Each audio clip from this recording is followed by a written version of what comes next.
Assalamualaikum warahmatullahi wabarakatuh. Waalaikumsalam warahmatullahi Mata kuliah sore hari ini sudah masuk sore. Iya. Mata kuliah hari ini tentang rumah mewah. Rumah mewah itu ada yang harga 23 triliun, ada yang 22 triliun. Ini bukan miliar. Kalau di daerah saya 2 miliar itu sudah termasuk kaya raya. Seakan-akan tidak ada yang menyaingi kalau di daerah saya, di desa saya. Kalau di mana, di luar negeri yang punya Bill Gates itu dan yang membuat apa itu? Apple. Masuk yang mempunyai Microsoft. Yang mempunyai Microsoft itu rumahnya 22 T. Langsung penduduk orang India yang apa namanya? Orang India yang punya usaha minyak sama apa gas itu juga rumah termewah. Saya lihat di YouTube, saya lihat di Google itu orang-orang kaya di luar negeri. Indonesia nggak begitu. Indonesia itu nggak bangga dengan rumah apa namanya mewah. Indonesia itu rumah dari kayu itu sudah alhamdulillah, bersyukur. Rumah dari pring alhamdulillah. Rumahnya ndure asbes bocor, seng gendeng tuwa Jawa. Omahe ra lek dilepo wis ket 2013 kuwi luweh. Kenapa? Karena orang Indonesia sendiri itu rujukannya Kanjeng Nabi.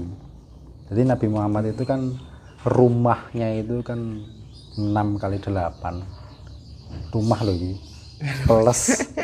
Plus kamar loh, plus ruang santai, ruang keluarga dan ruang tamu loh. 6x8. Kecil ini. Kecil. Padahal itu jadi panutan dunia. Panutan dunia. Jadi orang apa namanya terlalu besar itu ya tidak afdol. Sampai Habib Munjir itu nggak berani punya rumah, dia ngontrak gitu. Ngontrak Habib Munjir. Saya itu ngefans sama Habib Munjir. Rasulullah itu rumahnya kecil, di Mekah kecil, di Madinah kecil. Dia nggak ingin kaya dan harus dicontoh itu. Suatu hasanah. Iya. Dan yang bisa menyontoh kebanyakan orang di Indonesia. Dan orang Indonesia itu banyak orang-orang miskin yang rumahnya kecil, yang dari bambu. Kalau di Rasulullah kan pelepah kurma. Ya di sini golek kurma angel ramai ber. Jadi banyak sikap-sikap Rasulullah itu dicontoh oleh orang Indonesia, terutama di bidang rumahnya dan akhlaknya. Ini kata Gus Mustafa Bisri, banyak di daerah pedesaan. Rumah-rumah kecil, rumah-rumah yang mini, rumah-rumah yang apa namanya dari gedek gitu loh. Kapan-kapan kita silaturahmi ke rumah-rumah gedek karena dia mencontoh Rasulullah SAW. Nah, Rasulullah itu kan nggak mau dikasih kekayaan. Dulu malaikat Jibril memberi kekayaan dengan gunung Uhud dijadikan emas. Rasulullah nggak usah. Nah aku nih, nah aku lah beda. Rasulullah nggak mau kaya dia asli lillahi ta'ala. Nah, dengan kejadian rumah-rumah tersebut, orang itu hampir rata-rata kekayaannya dari orang tua. Warisan. Saya punya rumah ini juga dari Pak Wardoyo. Pak Wardoyo dari ibunya dari Mbah Habu dan seterusnya sampai mbahku yang dari Solo. Jadi aslinya itu kekayaannya dari orang tua aslinya. Ada yang bekerja keras, akhirnya dia menabung, akhirnya dia punya kaya raya. Ada yang ternak tuyul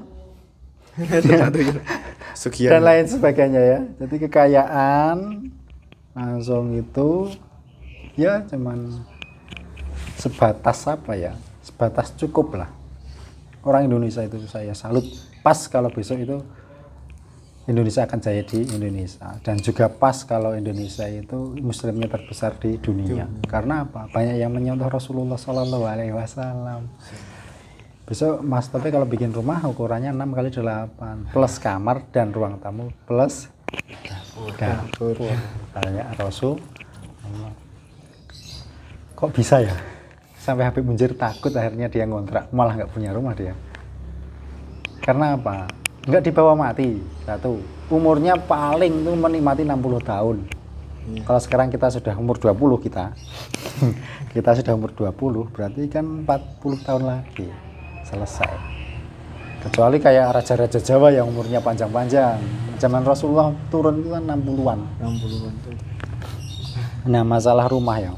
kita lihat di channel-channel lain itu yang rumahnya mewah-mewah itu, saya itu di sisi lain bahagia karena dia punya rezeki banyak, di sisi lain kok ora iso tiru-tiru Kanjeng Nabi ngono.